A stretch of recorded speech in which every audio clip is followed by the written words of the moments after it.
మనిషి జీవితం ఒక పుస్తకం లాంటిది. కొన్ని పుస్తకాల్లో బూతులు రాయబడి ఉంటాయి, కొన్ని పుస్తకాల్లో మంచి రాయబడి ఉంటుంది. మంచి పుస్తకం తీసి చదివితే మంచి పుస్తకంలో ఉన్నటువంటి విషయాలన్నీ మనకు అర్థమవుతాయి, మన జీవితం బాగుపడుతుంది. అలాగే చెడ్డ పుస్తకం చదివితే చెడ్డ పుస్తకంలో ఉన్న విషయాలన్నీ కూడా మన జీవితాన్ని నాశనం చేస్తాయి. అయితే మన జీవితం ఒక పుస్తకం లాంటిదంటే మనం ఎటువంటి పుస్తకంగా ఉన్నాం? మంచి మాటలు రాయబడిన పుస్తకంగా ఉన్నామా, లేకపోతే చెడ్డ మాటలు రాయబడిన పుస్తకంగా ఉన్నామా? ఆధ్యాత్మికమైన జీవితంలో ఉన్న మహాకృప ఏదైతే ఉందో అది మనం పొందుకోవాలంటే మనలో ఉన్న ప్రతి ఒక్క అంశం కూడా దేవునికి ఇంపైన సువాసనగా ఉండేటట్లుగా పలికే ప్రతి మాట, మన జీవితంలో వచ్చే ప్రతి ఒక్క అర్పణ కూడా దేవునికి విలువైనదిగా ఉండేటట్లుగా ఉండాలి. అయితే యేసు ప్రభువారు భూమి మీదకి రాకమునుపు భక్తుడైన యెషయా ద్వారా కొన్ని ప్రవచనాలు చేయబడ్డాయి. ఆయన ఆశ్చర్యకరుడు అని వ్రాయబడ్డాయి. ప్రతి మనిషి బ్రతికమంటే భూమి మీద మన బట్టి ఏదో ఒక ఆశ్చర్యం జరగాలి, అది అందరికీ ఇంపైనదిగా ఉండాలి. ఆశ్చర్యం అంటే ఎవరు చేయనట్లుగా చెడ్డ పనులు చేసి అందరికీ ఆశ్చర్యం కలిగించమని కాదు. మనం ఆశ్చర్యం చేసామంటే అది ప్రపంచంలో ఉన్న వారందరికీ కూడా ఆదర్శంగా మారాలి, వారి జీవితాల మనను బట్టి కట్టబడాలి. అప్పుడే దేవునికి మహిమ. యేసు ప్రభు వారు రావటానికి ఆయన జీవిత పరమార్థం ఏంటో ఆయనకు బాగా తెలుసు. కాబట్టి ఆయన వచ్చిన తర్వాత 12వ సంవత్సరము వయస్సులో తన తల్లిదండ్రులతో ఆయన యెరూషలేము ప్రాంతానికి పస్కా పండుగకు ఆయన వెళ్ళాడు. అంటే ప్రతి సంవత్సరం కూడా పస్కా పండుగ జరగటం ఆనవాయితీ. ఆ పండుగలో పాల్పంపులు పొందటం కోసం యోసేపు మరియలు అలాగే యేసు ప్రభువును కూడా వెంట పెట్టుకుని ఆ యెరూషలేములో పండగ అయిపోయిన తర్వాత వీరందరూ బయలుదేరి తమ తమ గ్రామాలకు వెళ్తుంటే ఒక దూరము ఒక రోజు అంత ప్రయాణం చేసిన తర్వాత తన కొడుకు ఎక్కడికి వెళ్ళిపోయాడని అందరినీ కూడా అడుగుతూ వారి చుట్టూరు తిరుగుతుంది. ఆ గాడిదల మీద వెళ్ళేటువంటి వారు, బళ్ళ మీద వెళ్ళేటువంటి వారు వారి చుట్టూరు తిరుగుతూ యేసు ఎక్కడన్నా కనిపించాడా, యేసు ఎక్కడున్నాడు, నా కుమారుడు ఎక్కడున్నాడు అని అందరిని అడుగుతుంటే వారందరూ అన్నారు, అయ్యో యేసు ప్రభు మేము చూడలేదే, నీ కొడుకుని ఇప్పటివరకు చూడలేదే మేము అంటే. ఆ తల్లి అంది, ఇంతవరకు మీతో ఉన్నారని నేను అనుకుంటున్నానే అని ఆమె అంది. నిజానికి యేసు ఎక్కడ ఉన్నాడని ఆమె తడుముతూ ఉందట. యేసు ప్రభు ఎక్కడుంటాడంటే జ్ఞానమున్న చోట యేసు ప్రభువు ఉంటాడు. గమనిట్టుకోవాలి. మనకి జ్ఞానం ఉందనుకోండి, దేవుడు మనతో ఉంటాడు. జ్ఞానం లేకపోతే దేవుడు మనతో ఉండడు. జ్ఞానం ఉన్నటువంటి వాడితో దేవుడు ఎప్పుడు కూడా నడుస్తూనే ఉంటాడు. ఇంకా జ్ఞానయుక్తమైన బోధల ద్వారా నిన్ను ఒక సాధనంగా వాడికి చాలామంది బిడ్డలు దేవునితో తిరగటానికి నిన్ను ఒక పాత్రల వరే ఆయన వాడుకుంటాడు. యేసు ఎక్కడ ఉన్నాడు అని చెప్పి ఆమె కంగారు పడుతూ తిరిగి ఆమె మళ్ళీ యెరూషలేము ప్రాంతానికి వచ్చి తడుముతుంటే యేసు ప్రభు ఎక్కడ కనిపించాడు తెలుసా? ఆయన జ్ఞానుల మధ్యన కూర్చున్నాడట. జ్ఞానుల మధ్యన కూర్చుని ఆయన ప్రశ్నిస్తున్నాడు, వారు చెప్పే సమాధానాలు వింటున్నాడు. మళ్ళీ వారు కూడా ఈయనను ప్రశ్నిస్తున్నారు, మళ్ళీ ఇతను సమాధానం చెప్తున్నాడు. అంటే పుట్టిన ప్రతి బిడ్డ కూడా ఏదో ఒక కారణం చేత పుడతాడు. ఆ కారణం ఏంటో మనం తెలుసుకోవాలి. ఎంతైనా సరే పుట్టిన ప్రతివాడు కూడా తన జీవితాన్ని సార్థకత చేసుకోవాలంటే దేవుని కోసం బ్రతకడం నేర్చుకోవాలి. దేవుడు జ్ఞానాన్ని నేర్పుతాడు. యేసు ప్రభు కూడా ఎందుకు వచ్చాడో ఆ కారణం చేత ఆయన ఆ జ్ఞానుల మధ్యన కూర్చుని ఆయన ఆ చెప్పే మాటలు వింటూ వారికి బోధిస్తూ మళ్ళీ వారు చెప్పిన మాటలని వింటున్నప్పుడు తల్లిదండ్రులు చూసి ఆయన జ్ఞానానికి ఆయన ప్రశ్నించడం చూసి ఆశ్చర్యపోయాడట. అందుకనే ఆయన ఆశ్చర్యకరుడు అన్నారు. నిజానికి మనం పుట్టినప్పుడు ఏదో ఒక ఆశ్చర్యం చేయగలగాలి. దేవుని నామములో మోషే గారు పుట్టారు. దేవుని నామంలో సముద్రాన్ని 2 పాయలుగా చీల్చాడు. దేవుని నామములో పూరిళ్ళు కురిపించాడు. దేవుని నామములో మన్నా కురిపించాడు.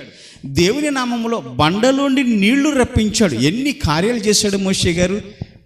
అన్ని గొప్ప కార్యాలు చేయడానికి కారణం ఏంటో తెలుసా? ఆయన దేవునిని వెంబడించాడు కాబట్టి, అతని జన్మకు కారణం ఏంటో తెలుసుకున్నాడు కాబట్టి. కాబట్టి ప్రతి ఒక్కరు కూడా మన జన్మకు కారణం ఏంటి, మనం ఎందుకు పుట్టాం, ఎందుకు బ్రతుకుతున్నాం, దేనికోసం ఈ లోకానికి వచ్చాం? తినడం కోసం, త్రాగడం కోసమైనా అయితే మనం మరి భూమి మీద అవన్నీ ఉన్నంతకాలం మనం బ్రతికి ఉండాలి కదా. అవి ఉంటూనే ఉన్నాయి, కానీ మనం చనిపోతున్నాం. కానీ ఎందుకు చనిపోతున్నాం? దేనికోసం చనిపోతున్నాం? చనిపోయిన తర్వాత ఎక్కడికి పోతున్నాం అనే ప్రశ్న ప్రతి ఒక్కరు కూడా మనసులో తెచ్చుకోవాలి. ప్రతి ఒక్కరు కూడా మారు మనసు పొందటానికి, తన జీవితం ఏంటో తెలుసుకోవటానికి ప్రతి ఒక్కరు కూడా తన్ను తాను శోధించుకోవటం మొదలుపెట్టాలి. యేసు ప్రభు వారు ఎక్కడికి వెళ్ళినప్పటికీ కూడా ఎన్నో ఆశ్చర్యాలు చేశాడు. ఆయనను బట్టి ప్రపంచమంతా కూడా అనేక మంది మార్చబడ్డారు, దేవుని సంఘాలుగా కట్టబడ్డాయి. మనం పుట్టినందుకు గాను ఎవరికి మనం ఉపయోగపడుతున్నాం? ఆలోచించండి. మనగా ఉపయోగపడుతున్నామా, లేకపోతే మన స్వార్థం కోసం మనం బ్రతుకుతున్నామా, లేకపోతే దేవుని కోసం బ్రతుకుతున్నామా? మనం పుట్టినందుకు ఏమి అర్థం? మనం పుట్టినందుకు ఏంటి ప్రయోజనం? మన పుట్టుకలో ఉన్న అర్థం ఏమిటి? మనం చనిపోయిన తర్వాత అర్థం ఏమిటి? అదంతా తెలుసుకుంటే మానవ జీవితంలో ఎంతో సార్థకత ఉంటుంది.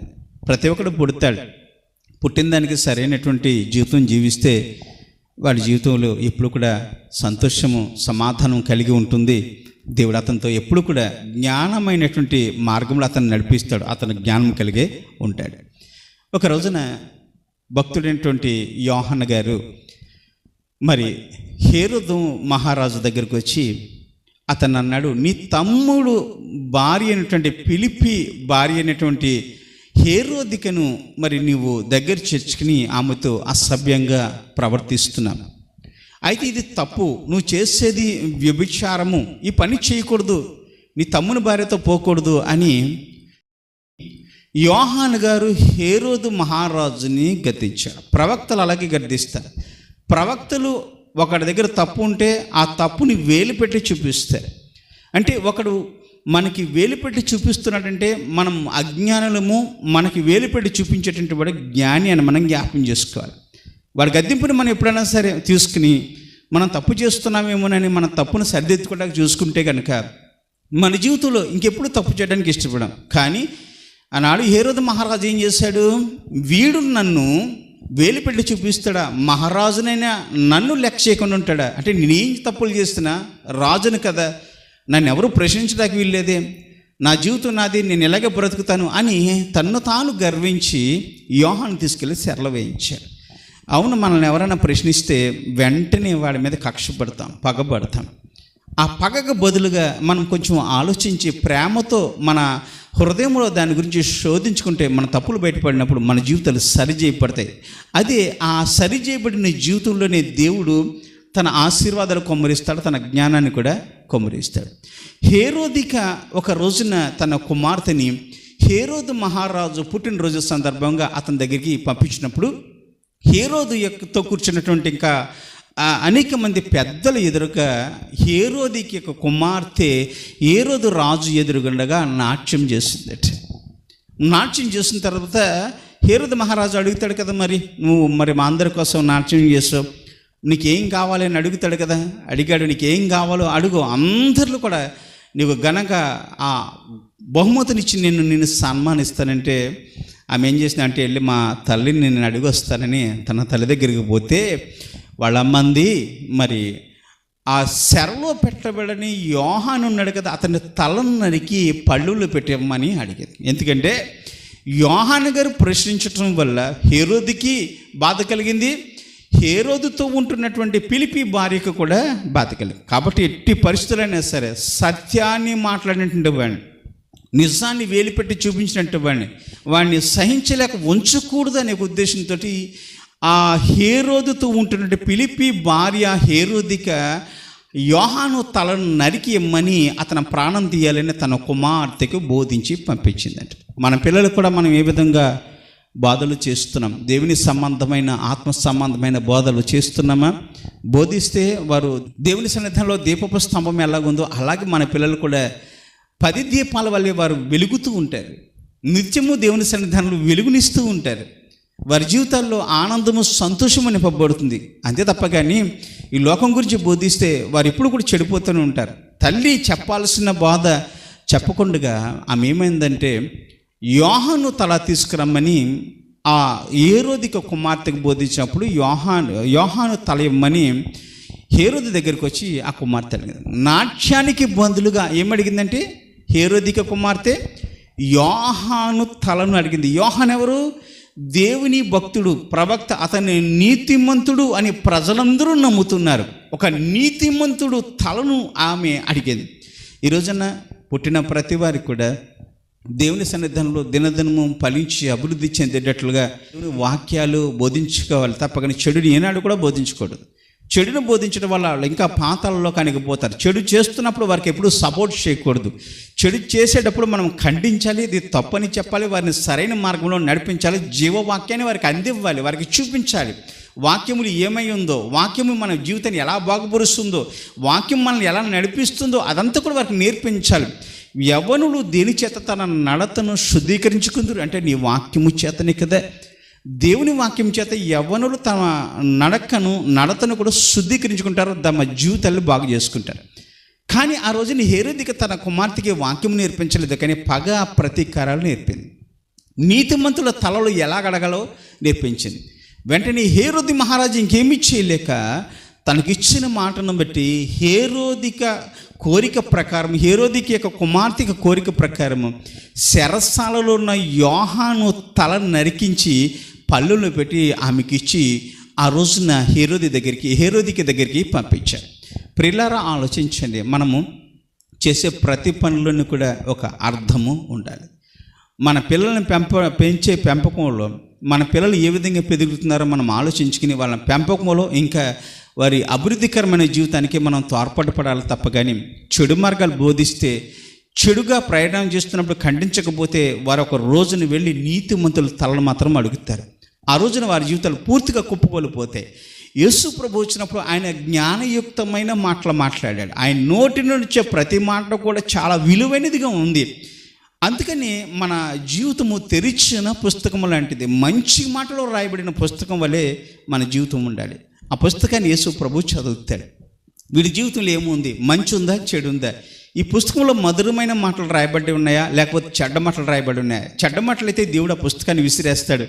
మంచి మాటలు రాయబడి ఉంటే కనుక, జ్ఞానయుక్తమైన మాటలు రాయబడి ఉంటే కనుక నిన్ను పరలోక రాజ్యమునకు, మహిమలోకి నిన్ను తీసుకెళ్ళి అక్కడ కూర్చోబెడతాడు.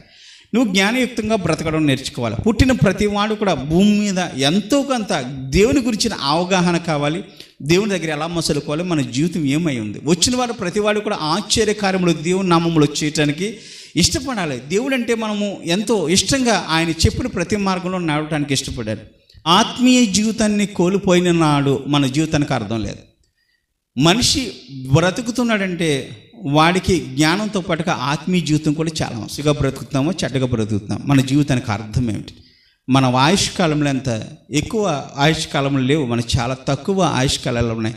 పూర్వకాలంలో మన పితరులు వందలాది సంవత్సరాలు బ్రతికారు. ఈనాటి ఆయుష్కాలాలు చూస్తే చాలా వ్యత్యాసం ఉంది. ఈ రోజున ఎంతకాలం బ్రతుకుతున్నాం? 60 సంవత్సరాలు లేకపోతే 70 సంవత్సరాలు. అధిక బలం ఉన్న ఏడాల 80 సంవత్సరంలో అవుతుందట. అధిక బలం ఉంటే 80 సంవత్సరాలు, 60 సంవత్సరాలు, 70 సంవత్సరాలు, అంతకంటే ఎక్కువ ఆయుష్ లేదు. తక్కువ ఆయుష్కాలం. మనం పుట్టిననాటి నుంచి కూడా ఈనాటి వరకు కూడా చాలా కాలం గడిచిపోయింది. దేవుడు ఏమంటున్నాడంటే, నువ్వు పుట్టిన కాలం నుంచి ఆఖరి కాలం వరకు కూడా ఈ మధ్యలో ఏదైతే ఉందో ఆ మంచి చెడు నేను దాన్ని చూస్తాను. మంచి ఎక్కువ ఉంటే నువ్వు పరలోక రాజ్యానికి వెళ్తావు, చెడ్డు ఉంటే కనుక నిన్ను పాతాళ అగాధానికి తొక్కేస్తానని దేవుడు ముందే హెచ్చరిస్తున్నాడు. మన పిల్లల యొక్క జీవితాల్లో ఆశీర్వాదం కావాలంటే మొట్టమొదటిగా మన జీవిత విధానం ఏమిటి, మనం ఏ విధంగా బ్రతుకుతున్నాం అనేది మనం ఆలోచించుకుని, మన జీవితం ఎందుకు దేవుడు ఈ భూమి మీద పెట్టాడు. అన్నిటి జన్మల కంటే మానవ జన్మ చాలా గొప్పది. ఈ మానవ జన్మను ఎందుకు దేవుడు మనకి ఇచ్చాడు? ఈ జన్మలో మనం సాధించింది ఏంటి? దేవుని కోసం ఏం చేస్తాం, మన కోసం ఏం చేసుకున్నాం, పొరుగువాని కోసం ఏం చేస్తాం, ఎంతవరకు దేవునితో అంటుకట్టబడ్డాం, దేవుడు మనతో ఎంతవరకు నడిచాడు, ఎంతవరకు నడవబోతున్నాడు. దేవుడు ఒకవేళ నాతో చేయి విడిచిపెడతాడేమో, విడిచిపెట్టకుండా నేను ఆయన్ని ఎలా పట్టుకోవాలి, ఆయన చేయి పట్టుని ఎలా నడవాలనేది మనం నేర్చుకోవాలి. నేర్చుకున్న రోజునే మన జీవితం తెరిచిన పుస్తకం వల్ల మంచి మాటలు రాయబడిన, జీవపు గ్రంథంలో తీయబడిన మంచి మాటలు రాయబడిన ఒక మంచి పుస్తకం వల్లే ఉంటుంది. అనేక మందికి మనందరం కూడా ఆదర్శంగా మార్చబడతాం. మన జీవిత విధానంలో మార్పు రావాలి. మన జీవిత విధానంలో దేవుడిని పరిపూర్ణంగా అంగీకరించాలి, మంచి మార్గం నడాలి. ఓహో, ఈ సంవత్సరంలో దేవుడు నాకు ఒక నూతనమైన దయాకిరటనిచ్చాడు. ఇన్ని సంవత్సరాల పాటు నేను బ్రతికాను. ఇన్ని సంవత్సరాల పాటు చక్కగా ఆయన రెక్కల చాటును మరుగుపరిచాడు. అయితే వచ్చే సంవత్సరం కూడా మంచి దయాకిరీటం నాకు ఇవ్వబోతున్నాడు, మరొక సంవత్సరం ఇవ్వబోతున్నాడు. ఆ సంవత్సరం ఇంకా ఫలించి అభివృద్ధి చెంది దేవుని కోసం నేను ఇంకా ఫలభరితమైన ఒలువ మొక్కలే మార్చబడాలి అని కోరికని ప్రభు సన్నిధానంలో మన గోచాటం, ప్రభు చెప్పిన మార్గంలో నడవటం వల్ల మన జీవితం ఫలించి అభివృద్ధి చెందుతుంది. ఇచ్చిన సంవత్సరాలు ఏవైతున్నాయో ఆ సంవత్సరాలని కూడా మనం సద్వినియోగం చేసుకోవాలి. ఏ సంవత్సరాన్ని ఏ దినాన్ని కూడా మనం పాడు చేసుకోకూడదు. ప్రతిదీ కూడా చాలా విలువైంది. ఈరోజు పోయిన రోజు తిరిగి రాదు, పోయిన గడియ మళ్ళీ తిరిగి రాదు, పోయిన నిమిషం మళ్ళీ మన దగ్గర తిరిగి రాదు. వచ్చేది ఏదీ లేదు. మనతో వచ్చేది ఆఖరిలో యేసు ప్రభు ఒక్కడే. ఆయన మనతో రావాలంటే ఆయనకి ఇష్టమైన బిడ్డగా మనం ఉండాలి. ఆయనకి ఇష్టమైన బిడ్డగా లేకపోతే ఆయన మనతో రాడు. మధ్యదారిలో మనం చేయి వదిలిపెట్టేస్తే తిన్నగా పాతాళం అడుగు మట్టికి మూల భాగానికి తోయబడతాం. మన జీవితం అంతే కాదండి. మనం పరమార్థం కోసం ఈ లోకంలో పుట్టాం. పరమపురుషుడైన దేవుని మహింపరచడం కోసం పుట్టాం. మన జీవితంలో ఇంకా ఆశీర్వాదాలు పొందుకోవడం కోసం పుట్టాం. మనను బట్టి అనేక మంది మార్చబడి ఇది దేవుని రాజ్యంగా మార్చబట్టడం కోసం, నువ్వు కూడా ఒక సాధనంగా వాడబట్టడం కోసం పుట్టాం. అయితే మన జీవిత రహస్యం ఏమై ఉంది? మనం ఎంతవరకు ఒక దేవుని రాజ్యానికి మనందరం కూడా సేవ చేస్తాం. దేవుని రాజ్యం ఫలభరితంగా విస్తరించడం కోసం ఎంతవరకు మనందరం కూడా ఈ రోజున దేవుని సేవ చేయడానికి ఇష్టపడుతున్నాం, దేవుని వాక్యానుసారం జీవిస్తున్నాం. మనల్ని బట్టి ఎంతమంది మారారు, ఎంతమంది మార్చబడిపోతున్నారు, దేవునికి కలిగిన మేలేంటి మనల్ని బట్టి, మన జీవితంలో అర్థం ఉందా లేదా అని మనందరము పరీక్షించుకుని ఇచ్చిన దయాకిరీటం ఏదైతుందో ఆ కిరీటాన్ని ప్రతి సంవత్సరం కూడా దేవుని సన్నిధానంలో మనం దాన్ని ఫలభరితంగా ఉండేటట్లుగా దాన్ని ఆశీర్వదించమని కోరుకునే బిడ్డలుగా ఉండాలి.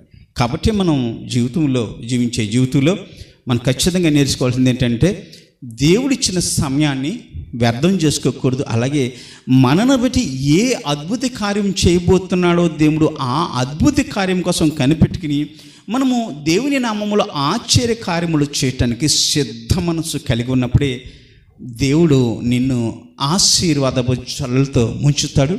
నిన్ను అందరికంటే హెచ్చుగా ఉంచుతాడు. నిన్ను తలగా కానీ తోకగా మాత్రం నిన్ను ఉంచుడు. సజీవుడైన దేవుడు చక్కగా ఆయన రెక్కల చోటును మరుగుపరుస్తాడు.